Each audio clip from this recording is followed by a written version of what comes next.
नमस्कार दोस्तों, Yashwant Jaiswal YouTube channel में आप सभी का स्वागत है। इस वीडियो में हम देखने वाले हैं कि जो WH फैमिली के जो 8वें मेंबर है यानी कि हुम, इसके बारे में हम इस वीडियो में देखने वाले हैं। ठीक है, तो ये जो हुम होता है ये क्या होता है, इसका काम क्या है, इसे यूज कैसे करते हैं, ये जो चीजें हैं ये हम इस वीडियो में देखेंगे। तो देखो, सबसे पहले तो ये आपको बता दूं कि ये जो हुम है इसको हम हिंदी में कहते हैं किसको। ठीक है, अगर हमें कभी कहना रहता है कि किसको, तो हम वहां पर हुम का यूज कर सकते हैं। अब बात ये आती है कि क्या हुम का जो यूज है बस इतना ही है। तो देखो, सिर्फ इतना ही नहीं है, आपको ये चीज भी जानना जरूरी है कि ये जो हुम है, हुम का हम जो उपयोग करते हैं एज अ ऑब्जेक्ट के लिए भी यूज करते हैं। हम इस हुम का यूज जो है एज अ ऑब्जेक्ट के लिए भी होता है। अब देखो, ऑब्जेक्ट क्या होता है इस पर भी मैंने एक डिटेल में अच्छे से वीडियो बना चुका हूं जिसका नाम है सेंटेंस स्ट्रक्चर। यानी उसमें मैंने आपको बताया है कि सब्जेक्ट क्या होता है, हेल्पिंग वर्ब क्या होता है, वर्ब क्या होता है और ऑब्जेक्ट क्या होता है। ये सारी चीजें मैंने उस वीडियो में बताया हूं, तो प्लीज आप वो वीडियो मेरा जरूर देखना। उस वीडियो का लिंक मैं ऊपर आई बटन में आपको दे दूंगा। देखिए, ये जो ऑब्जेक्ट होता है इसको हम हिंदी में कहते हैं कर्म। क्या कहते हैं? कर्म। अब ये कर्म, देखो ये तो चलो हिंदी की बात हो गई, ये तो सिर्फ हमने बोलने की बात हो गई, लेकिन इसे समझेंगे कैसे। देखो, ऑब्जेक्ट मतलब क्या होता है, जब भी कोई काम कर रहा है, ठीक है, देखो कोई काम करने वाला, जो काम करने वाला होता है वो होता है सब्जेक्ट, और वो जो काम करता है ना, उस काम का असर जिस चीज पे पड़ता है उसे हम ऑब्जेक्ट कहते हैं। ठीक है, तो काम का असर जिस चीज पे पड़ेगा वो हो गया ऑब्जेक्ट। या तो हम इस तरह से समझे, या फिर हम ऐसे भी समझ सकते हैं कि जो भी सब्जेक्ट काम करेगा ना, तो उसको रिसीव करने वाला, यानी उसको जो रिसीव करने वाला होगा वो क्या होगा, एज अ ऑब्जेक्ट कहलाएगा।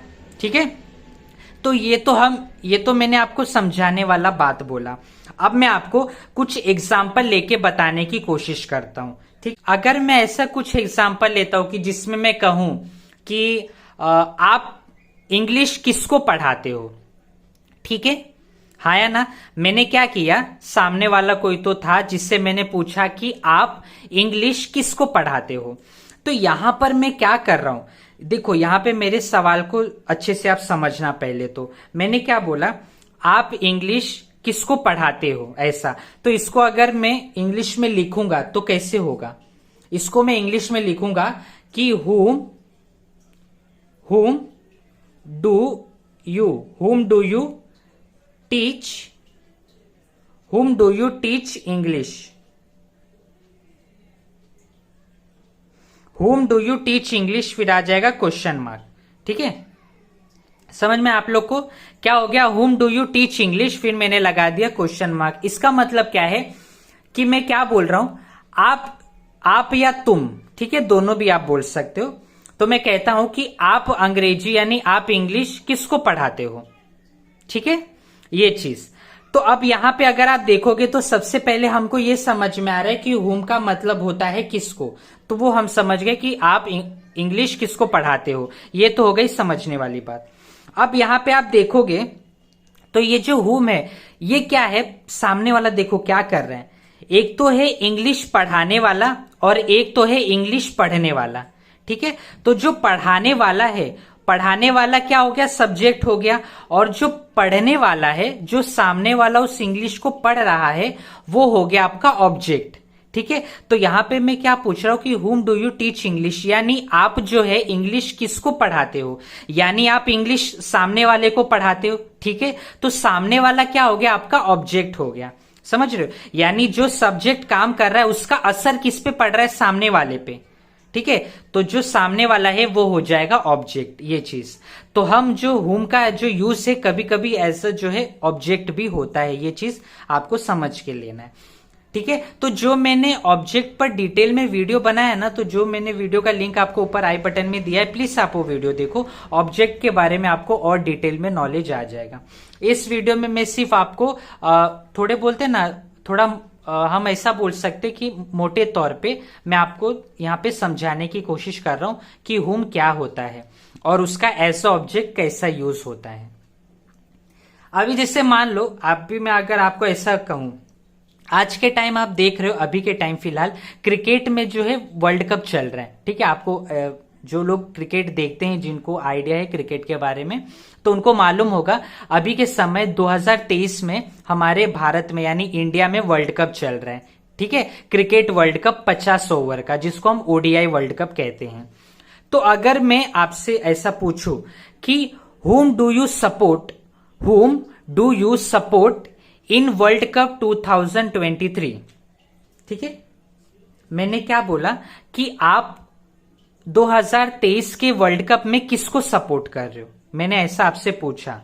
ठीक है, तो इसका इंग्लिश में कैसे हो जाएगा कि whom do you support। ठीक है, whom do you support, आप किसको सपोर्ट कर रहे हो, यानी आप किसका समर्थन कर रहे हो। इन whom do you support in world cup 2023, यानी आप 2023 के वर्ल्ड कप में किसको सपोर्ट कर रहे हो, ये चीज। तो पहले तो हमको ये समझ में आ गया कि हुम के लिए हमने क्या, ये जो हुम है इसका हिंदी में मतलब, इसे हिंदी में कहेंगे किसको। अब यहां पे देखो मैं क्या कर रहा हूं, मैं पूछ रहा हूं कि हुम डू यू सपोर्ट, यानी आप किसको सपोर्ट कर रहे हो, यानी मैं सामने वाले से पूछ रहा हूं ना। तो यहां पे क्या है, एक सब्जेक्ट हो गया और एक सामने वाला ऑब्जेक्ट हो गया। तो ये ध्यान रखो आप कि सब्जेक्ट जो भी काम करेगा उसका असर किसी पे पड़ेगा। असर पड़ने का मतलब ये है कि सामने वाला, ठीक है, कोई तो सामने होगा। ये चीज बेसिक उसका मतलब यही है कि सब्जेक्ट जो काम कर रहा है उसका जो भी असर है वो सामने वाला रिसीव कर रहा है, या तो सामने वाला रिसीव कर रहा है या फिर उसके ऊपर वो असर पड़ रहा है, ये चीज। तो वहां पे हम क्या कहेंगे कि जो हुम है वो एज अ ऑब्जेक्ट काम कर रहा है, ये चीज। तो अगर मैं यहां पे आपको इसका हिंदी में मतलब बताऊं, हुम do you support in world cup 2023, इसका हिंदी में मतलब होगा कि आप 2023 के वर्ल्ड कप में किसको सपोर्ट कर रहे हो। ठीक है, तो कुछ लोगों का, मोस्टली जो हमारे भारतीय लोग हैं, उनका आंसर यही होगा कि हम इंडिया को सपोर्ट करें। तो अगर इसका आंसर बोले तो इंडिया आप लिख सकते हो। समझ में आया? तो ऐसा बोलने की बात है कि हाँ, आपको अगर कोई टीम पसंद है, जैसे हम इंडियन है तो हमको इंडिया ही पसंद होगा, तो हम बोलेंगे, अगर सामने वाला पूछ रहा है हुम do you support in world cup 2023, तो हम बोलेंगे कि हम इंडिया को सपोर्ट करें, ऐसा, ये चीज। तो मेरा यहाँ पे बेसिक मतलब यही था आपको समझाने का कि जो हुम का है हम यूज कैसे करते हैं, पहले कैसे करते वो मैंने आपको समझाया, और ये किस लिए करते वो भी मैंने आपको बता दिया। इसका हम जो यूज करते, उपयोग करते एज अ ऑब्जेक्ट के लिए भी कभी कभार होता है, और इसका हिंदी में मतलब होता है किसको। तो ये चीज मुझे आपको समझाना था। अब देखो, ये बात रही बोलचाल। जब हम इंग्लिश किसी से बात करते ना, तो इंग्लिश मतलब बोलचाल की भाषा में इस हुम का यूज बहुत कम होता है, याद रखना, आप ध्यान रखना। ये जो हुम है ना, इसका हम यूज बोलचाल की भाषा में बहुत कम करते, लेकिन लिखने के लिए इसका यूज ज्यादा होता है। ये एज अ फॉर्मल वर्क करता है। ये जो हुम है एज अ हम कह सकते कि ये फॉर्मल है, फॉर्मल इसका यूज होता है। किसके लिए? लिखने के लिए, रिटन में। किस में होता है इसका यूज? रिटन में। ठीक है, अगर आप रिटन इंग्लिश करते हो, आप रिटन में इंग्लिश लिख रहे हो, तो वहां पर इसका यूज होगा ज्यादातर, लेकिन बोलचाल की भाषा में इसका यूज जो है कम ही होता है। ठीक है, तो देखो यहां पे मैंने आपको थोड़ा बहुत जो है इसे समझाने का कोशिश किया कि हुम जो है क्या होता है, इसका यूज एज अ ऑब्जेक्ट भी होता है। ये सारी चीजें मैंने इस वीडियो में बताने की कोशिश की। देखो ये वीडियो थोड़ा छोटा ही था, क्योंकि इसके बारे में बस बोलते ना, इतना ही है, थोड़ा बहुत ही अभी मैंने आपको बताया है। आगे चल के इसके बारे में मैं डिटेल में भी आपको वीडियो जरूर बना के दूंगा। ठीक है, तो चलिए, अब ये वीडियो देखने के लिए आप सभी का बहुत बहुत धन्यवाद। मिलते हैं मेरे अगले वीडियो में, जिसमें मैं आपको बताऊंगा कि WH फैमिली में नए मेंबर के साथ हम देखने वाले कि क्या होगा, कौन सा नया मेंबर होगा और वो कैसे यूज होगा, उसका कैसे उपयोग करेंगे, वो सब चीज हम उस वीडियो में देखेंगे। चलिए मिलते हैं अगले वीडियो में, तब तक के लिए धन्यवाद। जय हिंद।